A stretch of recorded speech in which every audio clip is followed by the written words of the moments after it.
बिस्मिल्लाहिर्रहमानिर्रहीम। खातिन हज़रात, अख्तर अब्बास का सलाम पहुँचे। लियारी का नाम बहुत बड़ा है, बहुत पुराना, बहुत बरसों से मारूफ़ और मकबूल। और कभी लियारी लोगों की सख्ती की वजह से, कहीं लड़ाई की वजह से, कभी वहाँ गैंग वॉर्स की वजह से, ये ख़बरें हम मीडिया पे भी देखते थे, ये ख़बरें हम अखबारात में भी देखते थे। हमेशा दिल में ख्याल रहा कि ये कैसा इलाका होगा। अपेरेंटली लगता था कि गंदी गलियाँ होंगी, छोटी छोटी गलियाँ, और लड़ाका से लोग होंगे और आपस में हर वक्त माथे पे तेवरियाँ सजाए। यानी जो इम्पेक्ट मीडिया से डलता है ख़बरों से, वो आमतौर पे इसी तौर पे बनता है। अब कि मैं कराची गया तो मैंने सोचा कि लियारी का एक गैर सियासी दौरा किया जाए, और उस दौरे की एक बड़ी वजह वहाँ नया मुंतखब होने वाला MPA भी था। ये नौजवान अब्दुल रशीद इसका नाम है, और ये भुट्टो साहब की पीपल्स पार्टी की सीट थी जहाँ से बिलावल भी खड़े थे, पर वो पीपल्स पार्टी अपनी सीट लूज़ कर गई and he won the seat. So मुझे इश्तियाक था कि किसी एक पार्टी के गढ़ में एक अकेला लड़का जिसका ताल्लुक़ वहाँ की आम आवाम से हो और बहुत मजबूत सियासी उसका पस मंज़र भी ना हो, वहाँ वो कैसे जीत जाए। 19-20 हज़ार वोट लेना कोई आसान काम नहीं होता।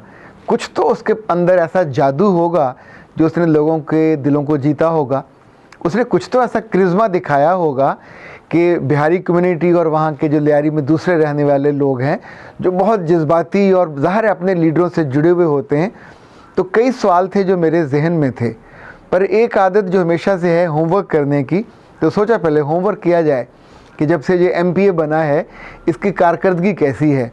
तो पता चला, यानी हैरान कुन ये बात थी कि अगर 180 दिन बिजनेस रहा है सिंध असेंबली का, तो इस लड़के ने 172 डेज़ वहाँ ना सिर्फ शिरकत की बल्कि माइक भी इसके पास आया। और बिल्कुल इसके साथ जो मुतसिल हल्का है वहाँ से जो दूसरा MPA है, उसने पूरी मौजूद दिनों में 7 दफ़ा शिरकत की। इसके बारे में मुख्तलिफ़ लोगों से मैंने पूछा, जाना कि MPA बनने के बाद उस पर क्या फ़र्क पड़ा है। ज़ाहिर है आम बंदा घर का बच्चा हो तो जब इख्तियार मिलता है, इक़्तिदार मिलता है, फिर उसने एक बड़ा दावा किया था कि मैं अपनी तनख्वाह लोगों पे हर माह ख़र्च किया करूँगा। तो इसका मतलब था कि उससे मिलेंगे तो ये भी जानने की कोशिश करेंगे कि बाबा वो जो दावा किया था उसका क्या बना। 1 साल तो हो गया है, तो 1 साल में कई लाख रुपए की तनख्वाह बनती है, तो उसका क्या किया। इन सारे सवालों के साथ जब हम पहुँचे तो मेरा जो पहला तसव्वुर था वो तो ये ख़राब हुआ कि लियारी वैसा नहीं था जैसे मैंने सोचा। लियारी की गलियाँ उतनी छोटी छोटी नहीं थी। कराची से निकले तो लियारी एक्सप्रेस, ये जिसका भी एहसान था, बहुत ही कमाल एहसान था। बहुत ही खूबसूरत 2 रोया सड़क, यानी तकरीबन 7 मिनट में हम लियारी जा पहुँचे। और वहाँ से बिहार कॉलोनी हमको जाना था, तो मेन से उतर के हम नीचे। अलबत्ता एक चीज़ हैरान कुन थी कि ये मोटरवे जैसी ही है लियारी एक्सप्रेसवे, और उसके साइड पे आम जो लोग थे वो पैदल चल रहे थे उल्टे रुख को, जैसे घर से वॉक करने निकले हों, और वहाँ वो बैठे हुए थे मज़े मज़े से। लेकिन सड़क बिल्कुल फ़राख थी, खुली थी, बहुत अच्छी थी। और ये अगर ना होती तो मेरा ख्याल लियारी वाले कभी भी शहर के साथ इतना जल्दी कनेक्ट भी ना कर पाते। अब्दुल रशीद साहब से मुलाकात हुई। छोटा सा दफ्तर था, दफ्तर क्या, अल खिदमत का हॉस्पिटल था, उसके अंदर मेडिकल सेंटर के अंदर एक छोटा सा नुक्कर में कमरा इनका था जहाँ ये बैठे थे। और बिल्कुल आम सादा सा नौजवान। हाँ, अलबत्ता अब थोड़ा थोड़ा उसके बालों में सफ़ेदी भी आने लग गई है। जब हमने उससे पूछा सारी बातें, तो मैंने उनसे पूछा कि क्या आपने ऐसा किया है कि जो लोग आपको याद रखें। तो उसने कहा कि हमारा जो लियारी का हॉस्पिटल है, सरकारी हॉस्पिटल, मैंने 2 चीज़ों को टारगेट किया कि सेहत को ठीक करूं और तालीम को ठीक करूं, जो मैं अपना कंट्रीब्यूट कर सकता हूं। तो लियारी हॉस्पिटल में OPD में 9000 लोग आते हैं रोज़ाना, 9000। तो पूरा वहाँ सिस्टम बना है, उनको अकोमोडेट करना, उनका रिकॉर्ड बनाना, उनको फैसिलिटेट करना, और हॉस्पिटल बहुत उम्दा अब काम कर रहा है, और the people are very happy. दूसरा जो हैरानकुन बात ये थी कि एक MPA स्कूलों के अंदर घुसा है, और पूरी सिंध गवर्नमेंट की एडमिनिस्ट्रेशन की मदद से टीचर्स की ट्रेनिंग अलग, पेरेंट्स की अलग और स्टूडेंट्स की अलग, इन तीनों फोरम पे वो काम कर रहा है। 2-3 दिन हफ्ते में मुख्तलिफ जितने भी सरकारी स्कूल हैं वहाँ जाता है। खातिन हज़रात, ये एक बंदा अगर अपने हलके में इतने सारे काम लगकर कर सकता। सड़कें साथ बन रही हैं, गटर भी खुल रहे हैं, वो भी हमने इनकी तस्वीरें भी देखी थी कि मोटरसाइकिल पे बैठे और डंडा हाथ में पकड़ा हुआ और जा रहे हैं कहीं गटर खुलवाने के लिए। लोग इनको रात को 2 बजे 3 बजे भी सुना तंग करते हैं और इनके माथे पे शिकन नहीं आती।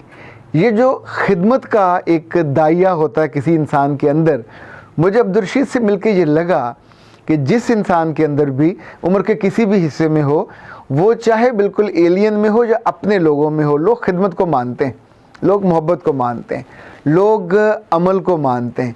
और अगर आप किसी भी अदारे में हो, पॉलिटिक्स में हो, छोटे छोटे किसी अदारे में काम कर रहे हो, अपने घर में हो, किसी और मुल्क में हो, जहाँ भी आप लोगों से मोहब्बत करते हैं दिल से, यानी बज़वर्ड नहीं है। वो जो मैंने तनख्वाह का कहा तो वो भी हमने उनसे पूछा कि क्यों जी, उस तनख्वाह का क्या किया? तो कहते हैं कि वो बहुत बाकायदगी से एक क्रिस्टल क्लियर सिस्टम के तहत लोगों में तकसीम हो रही है। तो मैंने चुटकी भरी कि सुना है अधी फरियाल तालपुर ने आपको वज़ीर बनने की ऑफ़र की थी, तो मुस्कुराए, कहा हाँ ये सच है, मुझसे कहा गया था। तो मैंने उनसे कहा कि आइडिया तो अच्छा है, वज़ीर बनना किसको बुरा लगेगा। पर लियारी वालों ने यहाँ से वजारतें तो पहले भी जाती रहीं, लोग भुगतते रहें, वोट भी आपको देते रहें, पर वो सोचते थे कि यहाँ से कोई ऐसा लड़का या ऐसा बंदा मुंतखब हो जो लियारी वालों के मसलों की बात करे। तो मैंने कहा अफवाह सुनी है, कुछ लोग आपसे मिलने आए थे मुख्तलिफ NGO से, और उन्होंने आके आपको 16 मुतालबात की लिस्ट पेश की कि लियारी में ये काम होने चाहिए। तो उन्होंने फिर उसकी तस्दीकी, कहा हाँ आए थे और 16 मुतालबे ही थे। तो मैंने अपनी डायरी खोल के बताई कि नहीं 16 नहीं हैं, आप लियारी को नहीं जानते, मैं लियारी का बेटा हूँ, मैं यहाँ जन्मा हूँ, मैं यहाँ पला हूँ, और मैंने यहाँ ज़िंदगी के जो अपने माहो साल हैं 30-32 साल यहाँ गुजारे हैं। तो ये मसले 16 नहीं हैं, मेरे पास 47 मसलों की लिस्ट है। अगर आपके टॉप का आदमी मुखलस हो, सिंसियर हो और लोगों के साथ जीना चाहता हो तो अकेला चलता है और MPA बन जाता है। और वो लोग जो बहुत बरसों से मुख्तलिफ जगहों पे इलेक्शन लड़ते हैं और बड़े धूम धड़के से हारते हैं, मेरा ख्याल है ये एक लाइव केस है, सक्सेस स्टोरी है कि पॉलिटिकल पार्टी, हालांकि अब्दुल रशीद का ताल्लुक जो ये जब तालिब इल्म थे तो इस्लामी जमीयत तलबा से था, पर जमीयत तो it's not a political party, ये तो स्टूडेंट्स की पार्टी है। और लियारी में तो जमीयत का मुझे नामो निशान उस तरह का नज़र नहीं आया। अलबत्ता जिन लोगों से उन्होंने मिलवाया, 15-20 लोगों से हमारी मुलाकात हुई जो उनके एक कॉल पे आ गए। फिर हमने लियारी और उसके साथ किमाड़ी के संगम पे जो डबल रोड है, वहाँ पे एक होटल था दुआ, वहाँ पे हमने फिर कढ़ाई खाई, खाना खाया, फिर वहाँ ये गुफ्तगू जारी रही। रात के 1 बज गया था और सुबह फजर से जिस बंदे का मीटर ऑन हो और लोगों के फ़ोनों और कॉलों और कामों पर लगा हुआ हो, वो रात 1 बजे भी फ्रेश था। जब हम छत से नीचे उतर रहे थे तो कभी कोई वेटर आके मिल रहा था, कभी कोई वहाँ का आम बंदा जो खाना खाने है वो मिल रहे थे, और वो उन सबको ऐसे ही मिल रहे थे जैसे पुरानी शनासाई हो। हालांकि जब आप मारूफ होते हैं, मकबूल होते हैं तो सबको नहीं जानते होते, पर आपके अंदर जो आपकी पर्सनैलिटी है, जो शख्सियत है, शायद उसी का अक्स होता है कि लोग आपको इग्नोर करके गुजर सकते हैं कि हमारा क्या लगता है इलेक्शन आएगा तो आएगा, मिल लेंगे। पर जब लोग आपको रोक कर आपसे मिलें तो इसका मतलब होता है आप उनके दिलों में, उनके बातों में, उनकी यादों में कहीं मौजूद हैं। और मुझे लियारी ने कई सारी हैरतों से नवाजा। न सिर्फ लियारी के लोग बहुत अच्छे लगे, यकीनन वो जो कभी वहाँ लियारी गैंग वार्स होते होंगे और मुमकिन है वहाँ कहीं लड़ाइयाँ भी होती हों, मसले मसाइल तो हैं, सड़कें भी अभी टूटी हुई हैं और नाले भी, और वो सीवरेज का प्रॉब्लम भी बहुत सारा है। पर मुझे लगता है कि कुछ साल गुजरेंगे और ये और इनकी टीम लगे रहे।